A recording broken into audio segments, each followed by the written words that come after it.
অন্যরকম লাগছে, কারণ প্রত্যেকবার যেখানে দেখে অভ্যস্ত সে জায়গাটা চেঞ্জ হয়েছে, সেই কম্প্যাক্ট ব্যাপারটা একটু কম লাগছে।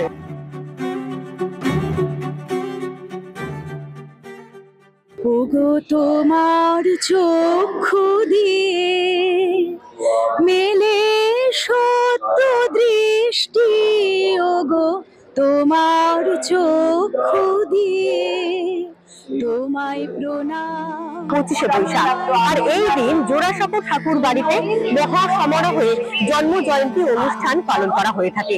তবে এবছর চিত্রটা একটু অন্যরকম। প্রত্যেক বছরই প্রচুর ভিড়, প্রচুর লোক। এই বছর লোক সংখ্যাও কম দেখছি, আর মূলত যারা বেশিরভাগই আর্টিস্ট যারা এখানে গান গায় তাদের সংখ্যাও কম এখানে। এবছর রবীন্দ্র ভারতীতে কিছুটা পথ পরিবর্তন হয়েছে, ডিসি পরিবর্তন হয়েছে, রাজ্যপালের কথা মতো নিয়োগ হয়েছে এখানে। এই বছর রবীন্দ্র জয়ন্তীতে এসে দেখা গেল একেবারে অন্যরকম ছবি। রীতিমতো আড়ম্বরহীন ভাবে চলছে এখানকার রবীন্দ্র জয়ন্তী অনুষ্ঠান।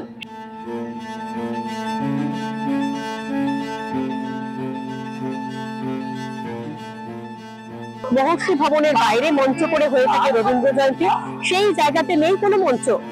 অন্য জায়গায় ছোট করে একটি মঞ্চ করা হয়েছে, সেখানে সেরকম অতিথি তারকা সঙ্গীত শিল্পীরাও গান গাইতেও আসছেন না এবছর। কিন্তু কেন এমনটা হলো, খোঁজ নিলাম আমরা। আমাদের হায়ার এডুকেশন ডিপার্টমেন্টে একটা কমিটি আছে, সেই কমিটির কাছে আমরা একটা দরখাস্ত দিয়েছিলাম যে আমাদের পারমিট করো এটা ওপেন করবার। রিমাইন্ডার দেওয়া হয়, ব্যক্তিগতভাবে রিমাইন্ডার দেওয়া হয়, কিন্তু সেটা আমি এখনো কোনো পাইনি।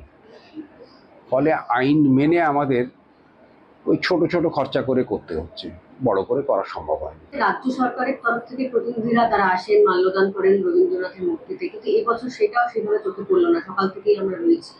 সেটা তো ওরা বলতে পারবেন ভাই, আমি কি করে বলবো। ডেপুটি মেয়র অতীন ঘোষ এসেছিলেন, আর তো আমি সরকারি কাউকে দেখেছি বলে মনে করতে পারছি না, হয়তো এসছেন আমার চোখে পড়ে। ব্রাত্য বসু আসেন, কিন্তু এবছর উনিও আসবেন না এরকম জানিয়েছেন। সেটা ওর ব্যাপার, আমি তো বলতে পারবো না। আপনারা আমন্ত্রণ জানিয়েছিলেন? নিশ্চয়। রাজ্য সরকার পক্ষ থেকেও যেমন আপনারা জানেন ক্যাথিড্রাল রোডে আজকে প্রোগ্রাম রয়েছে। নিশ্চয়ই একটা নির্বাচনী মরশুমেতে মডেল কোড অফ কন্ডাক্টের মাধ্যমে বিভিন্ন বাধা নিষেধ কিংবা বিধি নিষেধ থাকে, সেটা একটা প্রতিবন্ধকতা থাকতেই পারে, কিন্তু তাতে আমাদের শ্রদ্ধার জায়গাটা কোনো খামতি থাকে না। আড়ম্বরহীন যৌনসীন এই জোড়াসাঁকো ঠাকুর বাড়ি কবিগুরুর জন্মদিনে প্রত্যেক বছর 3 ধরনের জায়গা থাকে না এই জোড়াসাঁকো ঠাকুর বাড়ির প্রাঙ্গণে।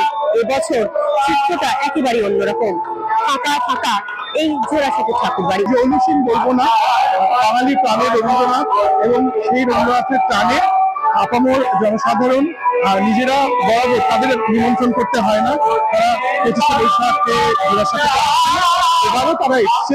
ভালো লাগছে, কিন্তু সেই আগের ব্যাপারটা পাচ্ছি না ঠিক। রাজনীতির জায়গাতে থাকবে, কিন্তু কবিগুরুকে নিয়ে এই দড়ি টানাটানি সমর্থন করছেন না অনেকেই। আনন্দবাজার অনলাইনের জন্য সুদীপ্তা।